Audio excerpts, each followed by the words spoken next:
Hey everyone, welcome to another episode of The Other Side of Addiction. Hey, I'm really excited, as I am every week with the guest. She is a second timer. Last time she was on was in about 2023, but I'm going to introduce her here in just a minute. Today, our title is Navigating Fear with Hope. And I'll get ready to read her bio here in just a minute, but you guys will understand why we picked that title. But before we get started, I just want to say thank you to Dave and Susan Kenny with Emergo Academy. That's Emergo Academy. Dave and Susan have been my coaches for probably about the past 3 years. They have just done wonders. They've really helped me, especially with my past and things that's gone on. It's really helped me get through a lot of the stuff that I had to navigate and get through. However, they're also the coaches that certified me as an international crisis and recovery coach, which I'm slowly now finally starting to boost up with that, which they're happy to hear since I've kind of tiptoed around it for a while. But guys, even if you're not interested in being certified as a crisis and recovery coach and you're interested in taking their course just to help you with everyday life, I highly recommend these guys. Check them out. Go to emergoacademy.com. That's Emergo academy.com. So, getting ready to introduce our guest, Chalese Olsen. Chalese Olsen faced every mother's worst nightmare in June of 2024 when she lost her 4-year-old son in a drowning accident. From that moment on, motherhood became a journey through grief, healing, and resilience. Years later, she found herself on the other side of trauma again. More recently, when her son DJ suffered a traumatic brain injury, required emergency surgery, and a 25-day hospitalization. This time she navigated fear with hope, learning what it means to fight forward while still healing in real time. Today, Chalese is a devoted mother, a proud bonus mom and partner to an incredible man. And I know your husband, he's an awesome dude. She is also a published author, grief mentor, motivational speaker, and leadership developer. Through her story, she brings voice to both loss and survival, offering connection, perspective, and hope to those walking through life's most unexpected challenging seasons, reminding others they are never alone. Chalese, my gosh, it has been a long time since we've even seen each other, but here we are Yes. through Zoom. It is such an honor to have you back on the show. And thank you so much for reaching out to me and saying, hey, I'd love to be a guest again. And I'm so grateful that we got to have you come back.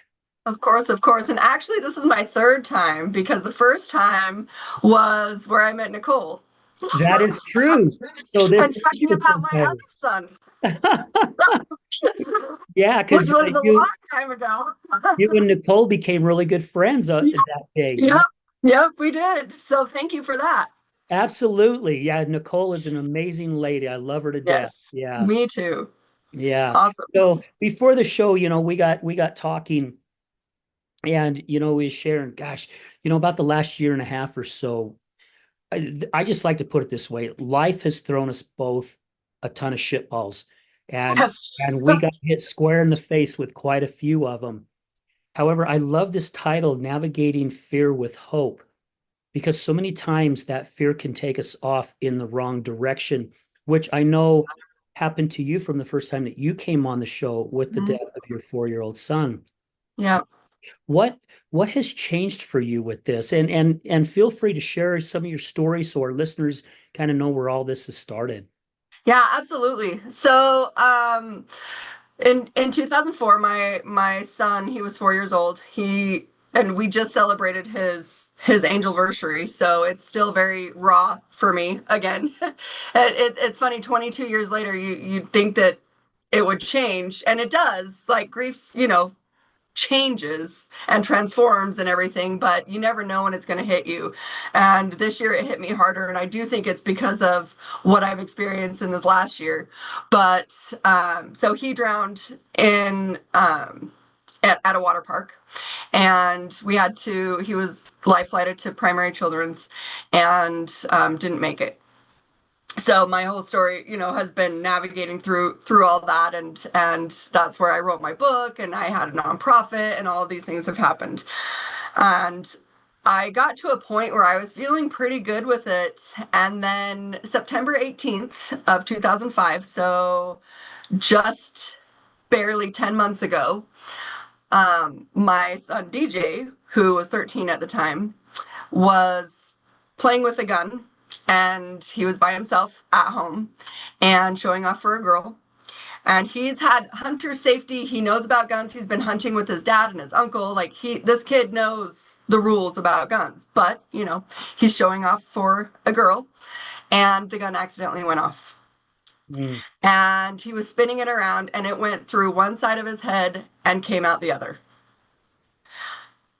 Everything in medical history says this kid should be dead.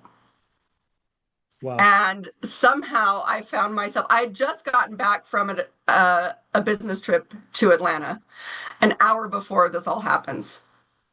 And he was at his dad's house, and his dad was coming back from work, and his dad and I have actually gotten an opportunity to share the story together, which is pretty awesome. But from my side of the story, it's I got a call from a friend of his, the mom, that said something's going on with DJ. And I was like, what do you mean something's going on? I just got home. He's at his dad's. And then the cops busted in. We found out, long story, but the girl on the phone called 911. At the same time, Dave was at his house, just got home from work, decided not to go get dinner like he normally would for them, and was like, no, I think I should go home first. Thank God he did, because within those moments is when he found DJ. And it was actually a boy that he was fostering, and he's the one that actually had stolen the gun that DJ found. And the kid found DJ, and then Dave did. They called 911. So there was 911 at his house and at my house, and so much commotion. But finally, we started going up to Brent and I jumped in the car, my husband, and headed up to the hospital they had originally said he was going to, which was Riverton. But then, before we even left the street, we found out that they were going up to Primary Children's. And I couldn't get a hold of Dave at this point, because at that point he was being held as a suspect because it's a gun accident and it was at his house. And so they're like rampaging his house, and all this stuff is happening.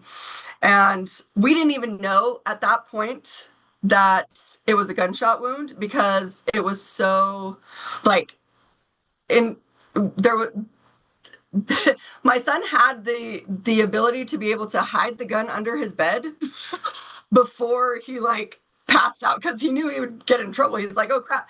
And like he was asking for water, he was saying his ABCs, like he was still a little bit coherent when Dave was calling 911.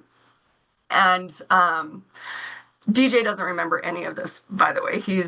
I mean, traumatic situations like this, you normally don't quite remember. He might someday, but right now he still doesn't remember, and I'm really glad actually about that. So fast forward, Brent and I are headed up to Primary Children's, and all I can think about is not again, Right. because I was in the car heading up to Primary Children's, and the last time my son didn't make it. And so the first question I mean, of course, when I come in, the social worker's there. There's a cop there. They're trying to like ask me all these questions. There's construction going on, and I'm like, I just need to know, is my son alive? Like, just answer that question, because at this point I don't know. And they're like, yes, he is. But it was like hesitant. So they finally get me into this room, ask me all these questions. There's a doctor that comes in and tells me exactly what happened. And you can imagine the like the stopping of the universe when somebody tells you your son has been shot, and it's gone through his entire head, and he's being sent to emergency surgery right now. Mm. And I'm like, what? Like that. And crazy enough, I've always like, besides losing my son, like guns are I've always had this real weird, not weird fear, this fear of guns. And this is like you see movies, you see the accidents that happen, you hear the stories, and it's like that's the one thing that I was so afraid of that would ever happen to my kid besides losing one. Second worst fear, I guess. Yeah, no kidding. Yeah. And so then they told me that, and we waited for 3 hours, not knowing whether he was going to survive or not. And then they had to put him in a coma, and like a medically induced coma to heal and everything. And it was the hardest moment to like walk in there and see your son, and he's hooked up to all these machines and everything, and just not knowing if he was going to live or not. Finally, they were able to get him stabilized. 10 days later, he was transferred to the trauma unit. And then 25 days later, he walked out of the hospital, literally walked out on his own. And they didn't think he was going to make it until Christmas. Like they thought maybe Christmas time. And one of the nurses said, because we found out he lives by us. And he goes, I want you to come trick or treating at my house. And he he didn't, but he could have. Like he went trick or treating that night with his friend, and like he was known as the miracle boy. So, and now he's lost the vision in his right eye, which is really painful for a mom to see. But he presses on like a champ, and you would never know that he has had any kind of brain injury or anything. And I mean, there are little things that I see as mom, but he has an e-bike that he rides, and he terrifies me and jumps, but he has a helmet on all the time.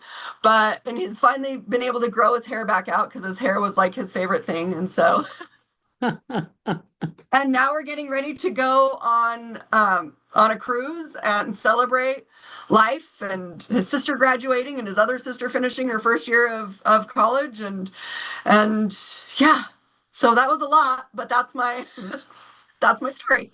And you even touched base on it, but when you was telling this story, that is one of the first things that went through my mind is, my gosh, Chalese is probably thinking as soon as you said that they took him to primary children's, it's and you said, "Oh my gosh, here we go again." I mean, I got god bumps over here even just talking Yes. about it because I'm like, I just can't.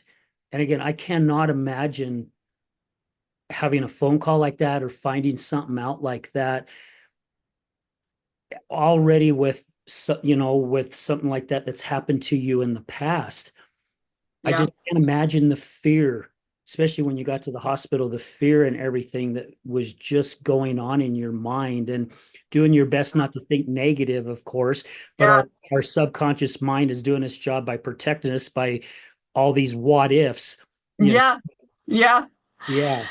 It was it I was able we were able to hold it together, and it's so great that I have the relationship with his dad Dave and my husband Brent, that we were able to, all three of us, just be there for each other and be there for DJ. And DJ's sister Danny showed up to the hospital. She was on a trip when we found out. So we didn't tell her until she got back.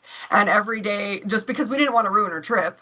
So, Yeah. Yeah. because we didn't know if he was going to make it or not. Of course, if he didn't make it, we were going to tell her. But he was at that point where he was still comatose, and we just were like, we didn't know. So when she got back, we told her, and every day she showed up for him. And that it's transformed their relationship as well. And it's so beautiful to see still, they're still siblings. They still have their little things, but it's so different than it used to be. They used to fight all the time and just like at each other's throats like siblings do. And now it's different with them, and I love it. Yeah. One thing that I have definitely realized, and please comment on this, is it seems like when life puts us in those dark pits and those dark holes, and we just think the whole world's imploding on us, it seems as we slowly start working our way through it, hopefully that we do, that other blessings start coming from it. Yeah. I mean, have you found that? I mean, you just said even though they're not arguing like they did before, and it's different. That's a blessing, Oh yeah, right? absolutely. There's so many, so many blessings that have come from this and that are still coming from this. Uh, we're still in the baby phases of healing and everything, but I do think that because DJ was actually not going down the best road, and this kid who Dave had in his all good intentions of bringing this kid in and helping him and you know doing all this. I don't like to say that there's ever a lost cause with children, but there was something in this kid that no matter how much love or support or encouragement or whatever we gave him, it was always a manipulation to get back to his demons. Yeah. And this kid ended up going into a boys' home, and which now he's out, but DJ still hasn't made contact with him. But that was a blessing too, because we DJ was going down, like I said, he was doing things. He's told me stories now, which just makes my mom anxiety just rise. And my husband's like, DJ, you need to stop telling your mom these things. But I'm like, he's a 13-year-old kid. This other kid was 16, so it's like he was doing things, smoking pot, running or not running away, but like sneaking out late at night, like all these kind of things where I'm like, I was never going to be the mom who had a kid that did these things because I know better. Nope, apparently not. Like literally right under my nose. I'm like, how did I miss this? Yeah. And there were things that we even caught that we were trying to you know, like with the pot smoking and everything. It's like we caught that. We were giving him drug tests, but they found a way to sneak around it. I'm like, what in the world? Like it was almost like I was in a different dimension and now I'm in a different one again. but but that stopped that behavior. That was able to bring us all closer, and the relationship with all of us has changed as well. And I'm not gonna lie, it's exhausting because he's very high maintenance. And it's been tough to navigate through, but even in those hard moments, I remind myself at least he's here to drive me crazy. Yes. But I wouldn't choose it any other way. Absolutely. Question here. Do you feel like with what happened in your past that really helped you? You've built up a little bit more strength and knowledge. Do you think it really helped you even through this time as hard as it was? I want to say a hard yes, but if I'm being honest, I did find myself going to some pretty dark places, because now it's a different kind of trauma. So yes, I didn't go as, far down the rabbit hole as I did with my other son. I didn't, I still had my job. I still had, everything that I was doing. I still, for the most part, didn't what's it called? Self-medicate and try to escape. Yeah. Uh, but there were moments that I did, and I beat myself up for a while from it, and drinking too much or whatever, and then I'm like, this isn't helping me, and trying to get back to that place where, because just mentally I have been, and I'm still working through this, just exhausted and just overwhelmed with everything, because not only am I trying to take care of my son, but Brent's never dealt with anything like this before, so he's navigating his processing through the emotions of this. um, DJ's dad, Dave, is processing and navigating the emotions of it. My daughter, and I'm also taking care of my uncle who's very elderly and getting worse, and my Down syndrome cousin, and it's just been a lot. So I haven't been able to really, until recently, take a minute and just really process how I'm feeling, because I'm a healer, so I help people through this stuff, and so there's a lot of times when I push down my own need for healing and self-love and self-care and all of that stuff to help other people. And I realized that that's not always good because then it lowers my defenses of my strength. And sometimes I'm like, I don't want to be strong today.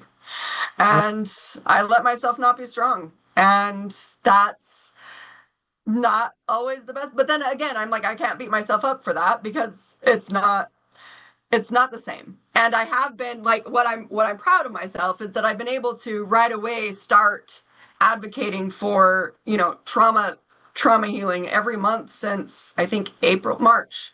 I've had something like this, like either a podcast or last month was really cool because we got to meet the EMTs that saved him and we got to honor them in this great program that they had, and they all got like these medals and everything. And we like I have this great picture of DJ giving them a hug. Like it was just so awesome and emotional. And so those things I'm so happy that I've been able to do because I have, yes, been stronger, and because I've been through what I've been through, I've been able to navigate better than I did before. Because before I just kind of went off the deep end and I was like, it doesn't matter. I mean, and I was always also 25 years old. I'm now 47. That's a long time. And it's just, but yeah, that roller coaster of emotions that, and helping DJ manage some of the stuff because he lost a friend too. This friend that he still, he says, I still love him. He's still my brother, all this stuff. And I'm like, if I see this kid, I want to strangle him. Yeah, it's totally different. And it's hard to be able to be compassionate and be like, I understand, DJ, but I am about the emotions. And so dealing with him, I am able to have my communication, and everything that I've learned has been very helpful. And even, Dave said one of the best compliments to me after we got out of the hospital. He said, in those moments where I went to the really dark side and thought I can't handle losing a son, he goes, the only thing that got me through sometimes was being able to look over at you and realizing you've already lost a son. So if I do, you can help me through. And I was like, nope, that's for sure on me. I'm sitting there I remember one time we went out and I was like, we learned something about so he had like these fractures in his face. And at first they were saying that they were going to have to do like complete reconstructive surgery on his face. They ended up not having to do that, thank goodness. But like I was like, that was the tip of the iceberg for me. And I was like, not his face. And I like had to leave the room, and I had this whole entire meltdown of like, why is this happening? I don't want to be strong. Why do I always have to be the strong one? Like, and just like this, and Brent just sat there and held me as I like freaked out. And then I was like, okay, got my shit together and went back in. But I've had multiple moments like that. But I also realized that those are the most healing moments that I can have. Yeah. So And I was going to touch on that with the emotions, because it is something that even as coaches, right, we feel like we're not supposed to have those moments. yeah, However, that's totally wrong thinking on our part yeah, because it is life, right? yeah. However, I feel that at least our journey and what we've gotten to learn and the experiences we can have those moments. I think we get to a point where we know how to get ourselves through it a little better. Not Yes. necessarily saying quicker or anything, because it Yeah. takes time, but sitting in our emotions, at least for me, has been one of the best things for me Yeah. because I really, and I've shared this on the show many, many times. My buddy Cap and I, who I used to work with, you know, I shared this story a couple of weeks ago at a show, but we remodeled this house. And I mean, it's $1 million plus home, and we're stripping the whole upstairs. And there's this mirror that we took off the wall. Well, they took everything from the upstairs out and put it in storage or in their garage, except for this mirror. So every time we'd go work in a room, we had to move this mirror because they didn't want the mirror to be broken. Why it was never moved, I don't know. I just don't still to this day. I'm like, we moved that freaking mirror Construction. so many damn times, but we started coming up. My buddy Cap goes, we started coming in the morning and going, hey, so what's your message in the mirror today? And we really hit on that every single day. Oh, I And love I that. even got a picture of me where I'm kneeling down, I'm covered in sheetrock dust and stuff, but I'm just staring at myself in the mirror. And the mirror's all glossed over with dust and stuff like that, you know. But that's what I think about sitting with our emotions. Yeah. I have learned, instead of going, I don't want to feel these emotions and self-medicate or get angry or get angry at other people or just want to disappear, to where I really need to sit with this and figure out what this message is, what these emotions are trying to tell me, because they do. Our emotions tell us something about ourselves. Oh, absolutely. And that's if we open up our mind to do it. But Yeah. society has a way of making us feel weak, or, we don't want other people to know that we're hurting Oh, yeah. when it's all a bunch of crap, because Yeah. I just had a phone call from a good friend of mine this week, and she's talking about she's done all this work, and she should be doing this better and handling it better. And it's like, well, why, what makes you think that you should be doing it differently, right? I Yeah. mean, we still get hit with life. Yeah. And like you said, I think even blessings come out of these emotions that we feel, if we allow them to come Yeah. out. When we don't, like you said, that is one of the worst things for us. Right. Yeah. It's been, I mean, I've been doing this deep healing work now for 22 years. Well, I mean, I guess I didn't start on the day.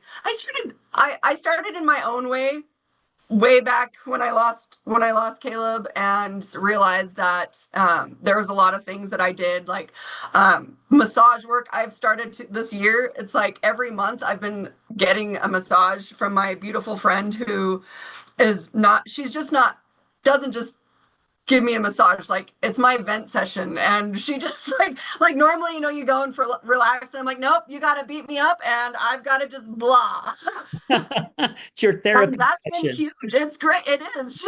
And so I'm like, it's my girl time, it's my therapy time, and making sure I connect with my girls, and telling them, where I'm at and everything like that.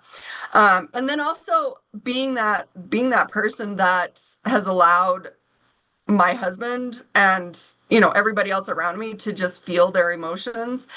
That's been a huge thing. And there's been some times when we haven't done it beautifully all, but then other times when now he's like, and I like using this last angelversary as a beautiful example of how far my husband's come too.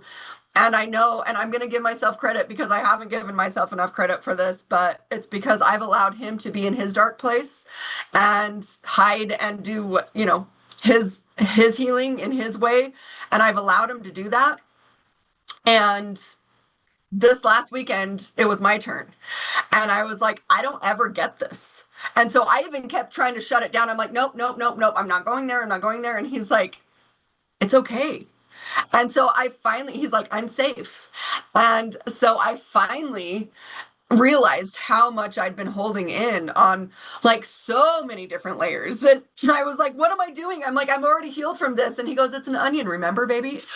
Yeah. Like, throwing my words back at me. Yes. But like, I went like all the way back and just all the way forward, and like all this stuff. And then he's like, how do you feel? And I'm like, exhausted. And literally the next day, uh, I felt like I was in this huge emotional hangover. And I was like, I work, but luckily I can work from my laptop. So I literally worked from bed. I didn't leave my bed except for to pee. But I'm like, and I realized, I'm like, oh, I'm being so lazy. And I'm like, no, actually, you know what I'm doing? I'm allowing myself to sit in the shit, and to sit in the emotions. But Yes. Same also, kind but of. also love way. Like, it was both. It was like, it was just sitting there, and I'm like, I need to pull myself out of this. And then I was like, why? I don't today. I that's it can grow, and I can allow it to come when I'm ready. And I slept a lot.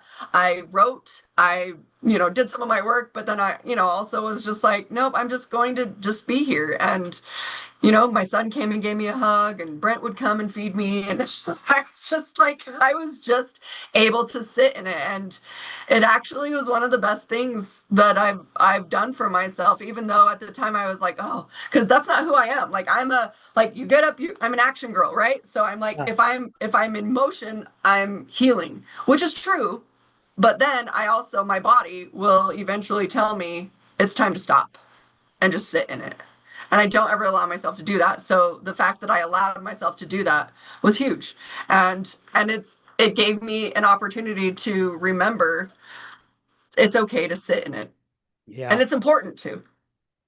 Amen So, to that. It is very important too, and unfortunately, so many of us don't do that. And I really feel like, at least for me, the majority of the light that I have found by sitting in the shit. It yep. stinks and it Yeah. sucks, you know.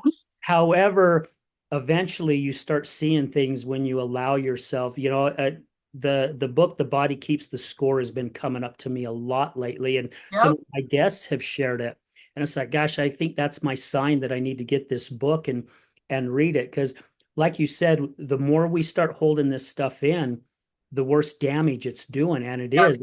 We don't realize it's doing it to us, but the body does. Yep. Our mind isn't quite recognizing it because we're allowing our mind to kind of take us off in this different Yeah. direction. But when we learn how to see those signs and understand it a lot more, it's definitely helps. Yeah. For sure. Yeah. Absolutely. One thing that you talked about, with DJ, how he's out riding his bike and he's doing all this stuff and trick or treating. You know what? The word resilience came up in mind because it's funny. Kids, I think, are more resilient than us as adults. Oh, absolutely. My daughter called me, and my son-in-law works for a law firm, and one of the people who he works with, their little 14-year-old girl was in a skiing accident. I think water skiing, I think is what it was. And it did something to her leg. And then something happened to where they were talking about having to amputate these girls' legs. And I mean, all this medical stuff started happening to her. And my daughter calls me and is telling me about it. And she goes, Dad, would you give some prayers? And I'm like, yeah, absolutely. And I just couldn't imagine like that happening to one of my grandkids or even my daughters as adults, because Hmm. I watched how hard it was for my mom and my daughters to watch me lose my leg. Right. It's tough for them. And, I got an update yesterday. They're calling her the miracle child. They're like, oh my gosh, some of her muscles already started to heal. And I think Amazing. she goes back in for another surgery today, I think, which is like the third surgery. But Wow. the bypassing and different things like that, seems to be working. But it's like I was telling my daughter, my grandson broke his femur when he was just a little guy, and they had to put him in a body cast. Oh, And I'm like, do you remember it never stopped him? I mean, he was crawling on the floor, yeah. just dragging himself, right? Now I'm like, if that happened to us adults, we'd just probably be going, oh, no, Yeah. we're looking at things differently. Yeah. So I'm like, hopefully God watches over this little girl and guides the doctors and everything. And she may lose some muscle in her leg, but hopefully she gets to keep her leg. I'm like, kids are so resilient. This probably will not stop her, more than Yeah. likely. And your son's a perfect example. I mean, Right. shot in the head, and they're I going, know. gosh, he should not even be here anymore. And he Yeah. is. And he's going out and still doing the stuff that he did before. Yeah.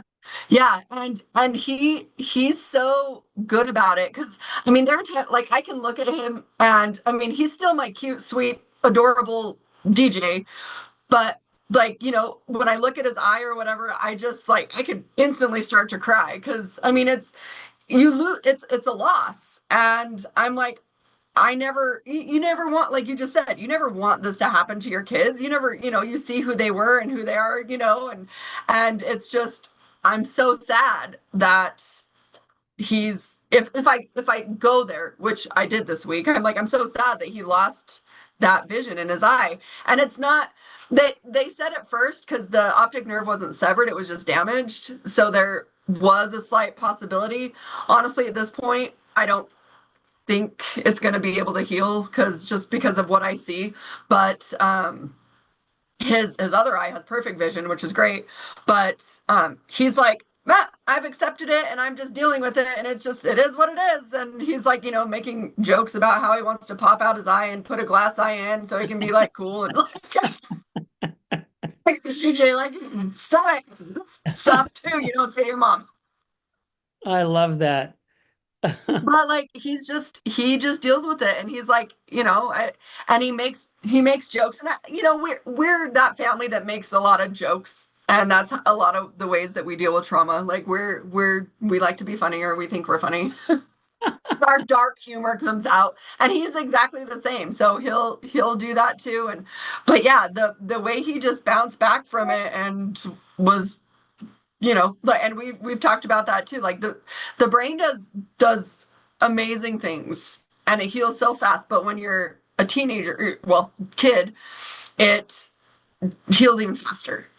And he doesn't have that in him to, like, he's like, I want an e-bike. And so I'm going to get to the point where I want an e-bike and all this stuff. And like, so that's what he got for his birthday. And it was only, and as soon as the neurosurgeon gave him like clearance to be able to as long as he wears a helmet Yeah. to do things, he's like, okay, this is what I'm going to do. And he worked for, he did the things to get there.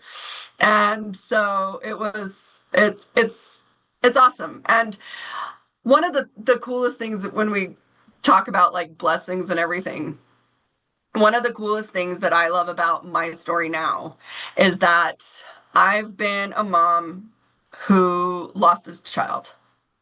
And now I'm a mom who didn't. And it's such a it's a really it's I mean, I don't know why like life has thrown all these different stories at me so I can say like I can relate to all these different people, but for whatever reason I signed up for the, hard contract of life. So it's like you get to experience all of the things. Yes. And so I that's kind of what I talk about, and it's a really unique perspective. And I don't know why some kids make it and some kids don't, and it doesn't make them any more special than the other ones. I used to ask myself, like, why did my son not make it when he drowned? There's so many stories of kids that drown and come back and are fine. But then as we're in the hospital, there's so many stories of kids that didn't make it. And mine was the one walking out. And like that hits you hard. It's that like, wow, life just hit, like, it gives you so many things and you just have to figure out how to navigate through, and also like not live in the fear of the what ifs and go to those dark places. Now I'm just rambling. I'm sorry. No, no, but I mean that's a really good point, right? Because our brain can take us to that, right? Because our subconscious mind is there to protect us, and I've said this quite a bit too.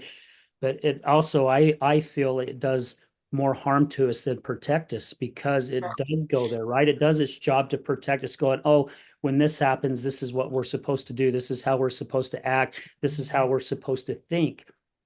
However, a lot of that are not positive things. They're the dark things, right? So yeah, it's so easy to go into that and the what ifs. I remember when the doctor first came in and at the emergency center for me, and he basically said, I won't make the comment on the show, but he just basically called this doctor a name, and he said this doctor may have just cost you your leg.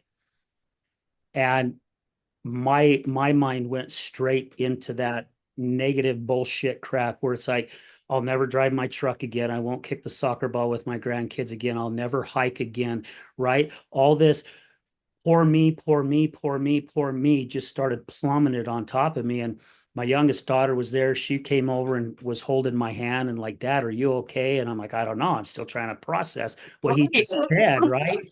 and all this negative crap was going through my mind. I don't know how long it happened, but I finally stopped myself and I went, no, wait a minute.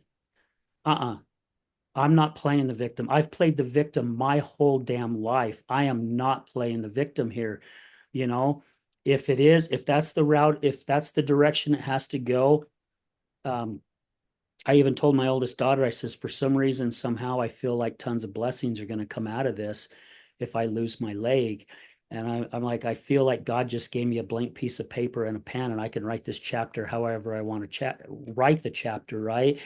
And it really helped me. There was still a time frame before I actually lost my leg. I think it was about another 3 to 4 weeks before it happened. But just going through all the pain and everything that I went through for all those weeks, it's so crazy because I was in a lot of pain, but I was also being comforted at the same time. And it's like I was telling myself, I'm not going to lose my leg. I'm not going to lose my leg. But this little voice in my head kept telling me, be prepared.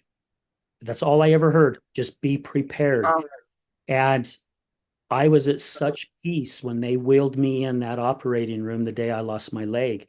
I was such at peace. And I give the credit to my higher power, right? Just knowing yeah, that this was the direction I was being told. And I think that's all where it was at. And so, but again, to go back to that point, we go to the what ifs and we go to that fear point, yeah. and also we can go into even like having what is it that they call it? Like survival grief, like you Oh what yeah. you Yeah, said. yeah, yeah. There's Hmm. there's families here who lost their children, but mine made it. However, Yeah, you happen to be on that other side as well, going, "Oh my yeah. God, I know what they're going through because it Yep. happened to me as well." Yeah.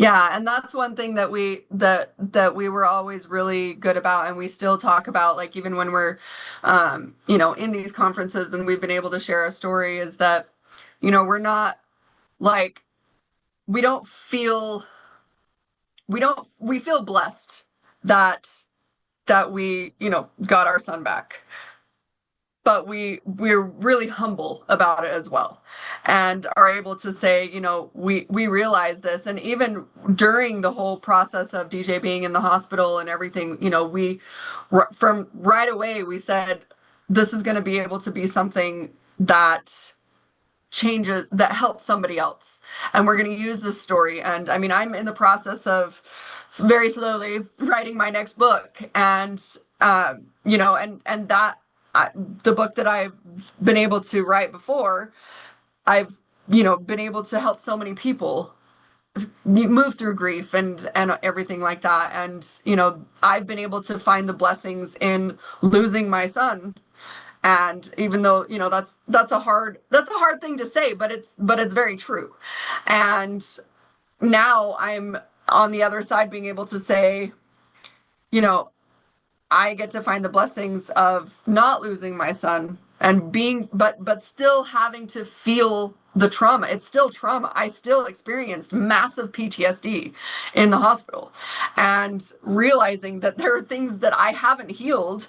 And so now I get to heal these A, B, and C layers, or that have come back up. And that's it's all for a reason. It's all for a purpose. And DJ is going to be able to do that if he so chooses. But we also realize, he's 14 now, and he's not in that mindset of like, this happened to me, and so I'm going to change the world.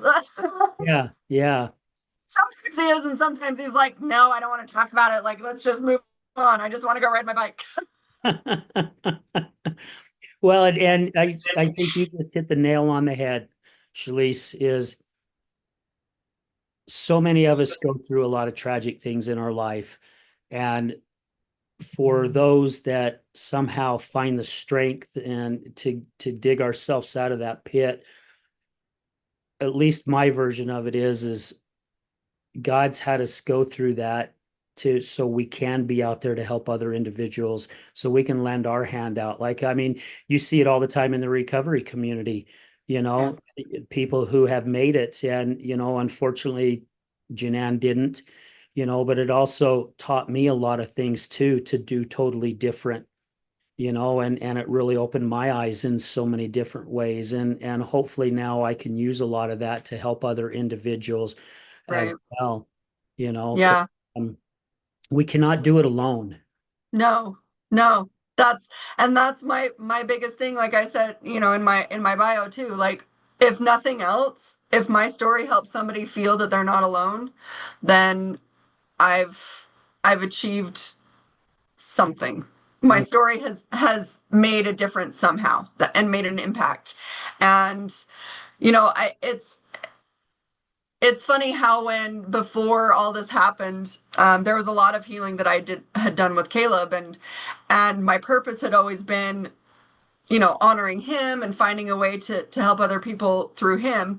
And then it kind of got to a point where I felt a little bit lost in my purpose. And I'm like, well, what is my purpose? And, to inspire others, blah, blah, blah, like all these things. And then this happened with DJ. And I was like, apparently my purpose is to just help people not feel alone and get through and just to be able to understand and understand what somebody's going through in a way that nobody else can. And when you're in those traumatic situations, you feel very alone. And there's still been times in my healing that I've felt very alone, of like nobody really understands these little things that happen on a day-to-day basis that like nobody gets. And then I'm like, okay, that's not true. But but luckily I have a community there where I can reach out and I can do that, and I they're able to help me through, and now I get to be, hopefully it's some, hopefully be able to be that for someone else. And it's all part of the process, all part of the story. And I do feel that our purpose and everything evolves and transforms throughout time. I mean, now, just like your podcast, that it's transformed and it's developed, and because of your story you've been able to help. I look at you and I'm like, oh my gosh, I don't know if I could have done that if I lost something like that. But then I'm like, I almost lost my son again, and now I'm watching him lose, sight in his eye and lose these things, and now I'm watching him and he's inspiring me. And so I'm like, we all do this for each other, and it doesn't matter what our story is, or it's just being able to be there and be part of somebody's healing. What I love of what you just said, Shalise, is we're all part of it. I love that. I really love what you just said there, because we are all part of it, right? Because you're all growing together and you're all teaching something to each other, Yeah, which is so cool. That's another reason why I love doing this show. yeah. It's over 5 years. I mean, we hit 5 years in March, and, So and I'm awesome. not sick of it yet, right? It's Yeah. like I still enjoy coming on because I get to have amazing guests like yourself, because I also get to learn from my guests. I get to hear their story, and I get to give my empathy to them and do my best, even if it's something like that I've not gone through. I've not gone through what you have gone through. However, it really opens up my mind a lot more, just going, my gosh, all of us, there's so many of us out there that are going through crap. And something else that you touched on is, so many times we think we're the only one out of 7 billion people on this planet. Right. We're the only ones that's going through it. Right. And that's such bullshit, because there are so many other individuals that are going through it as well, Yeah. and to have somebody, because it's hard. It would be hard for me to talk to somebody about addiction who doesn't have a family member or who has lived in addiction themselves. They just don't get it, right? It would be like me, like I used to say, just stop. What the hell's your Yeah. problem? Just Right. stop, right? Stop.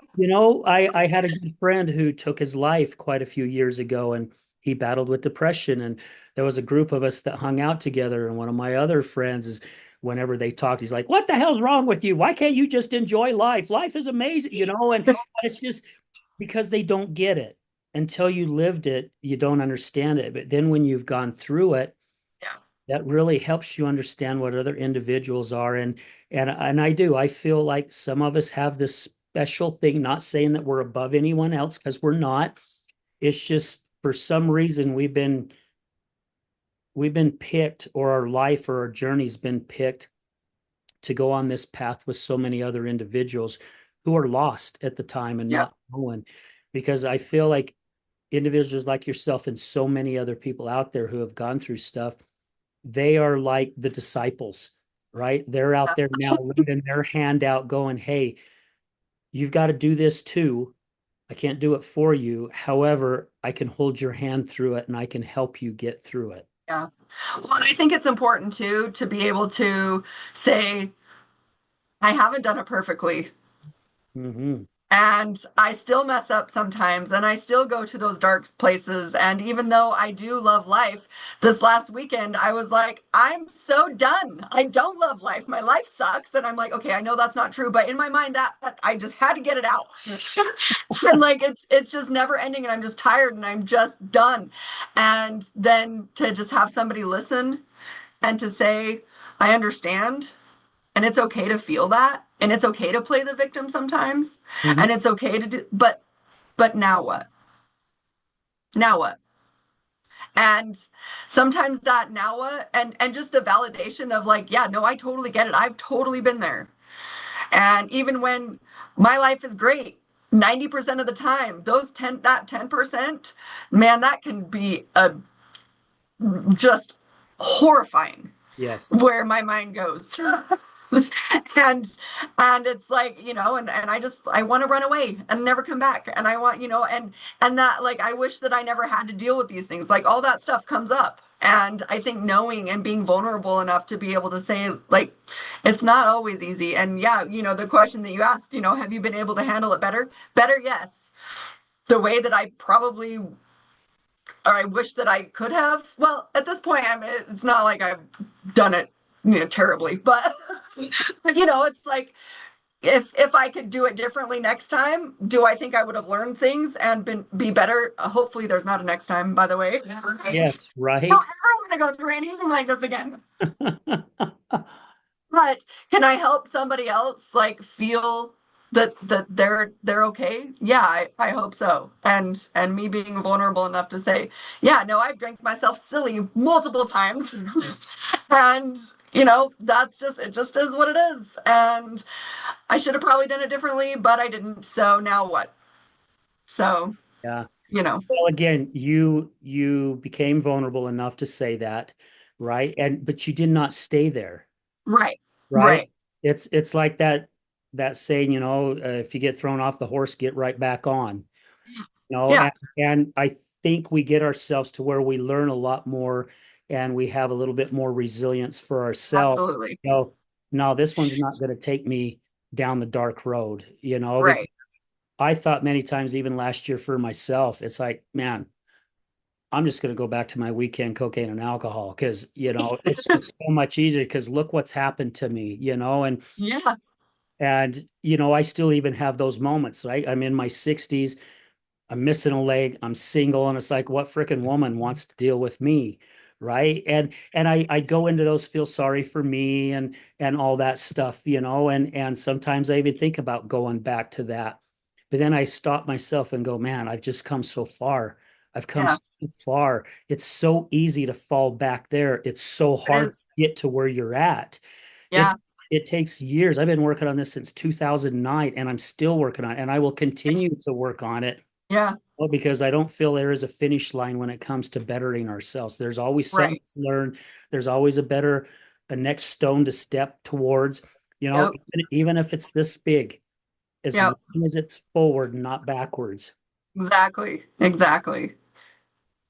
Well, I love being able to talk to you and hear your story too, because you inspire me, and I appreciate you having me on this show. I love it. I love being able to share my story. And honestly, like I told you before we even started recording, this week has been really, really hard for me. And there's so many times when I almost canceled because I'm like, how can I even talk about being inspirational and and not be, and just be in this space that I've been in this week. But then realizing, well, this is exactly when I should be talking about it, because I get to be vulnerable and I get to share with, other people, like, this stuff happened and it's been really hard. And sometimes it's great. And sometimes we get to celebrate. My daughter just graduated. It's been a beautiful, super fun, exhausting, journey. And my daughter, I say, I get to be all the moms. Like I'm the angel mom, I'm the Danny mom, who's like the golden child, who's like practically perfect. She's like Mary Poppins. And then I have my DJ. Yes. And bless his soul, I love him so much. But he gives me a run for my money, and he still does. And again, I'm so grateful that I have him here, and I do remind myself that. But apparently, I need to experience all of this so I can be vulnerable and messy and human. And also, you're going to be able to see me talk about things and be inspirational. So I appreciate the opportunity to be all of it with you. Absolutely. And I appreciate and love and respect you and look up to you as well. Shalice, even though we've not really stayed in contact, but I see some of your stuff and I watched your stuff that you posted, about DJ when he had the Yeah. accident and I'm not saying this for any kind of glorification or anything, but I put my prayers in for you and the family and I him appreciate that. and Yeah. because I do feel like prayers they work. Definitely. Yep. I could get emotional when you think about it, but they do work, Yeah. right? But it means a lot to me to have my guests come on and also be so vulnerable and open up, even on weeks like what you've had, just going, man, I think I might cancel, but also realizing that is a good time to come on and share because then our listeners get to see that and they get to hear that and they get to feel that. And hopefully all it takes is that one little teeny pebble to go be Yeah. tossed on, and the ripple Yeah. goes so much further. And it's healing for me too to be able to share my story. So thank you for allowing me to. Absolutely. Is there anything, gosh, we've come up to the hour already. It goes by so I fast. know it does. Is there anything you would like to share with our listeners before we end?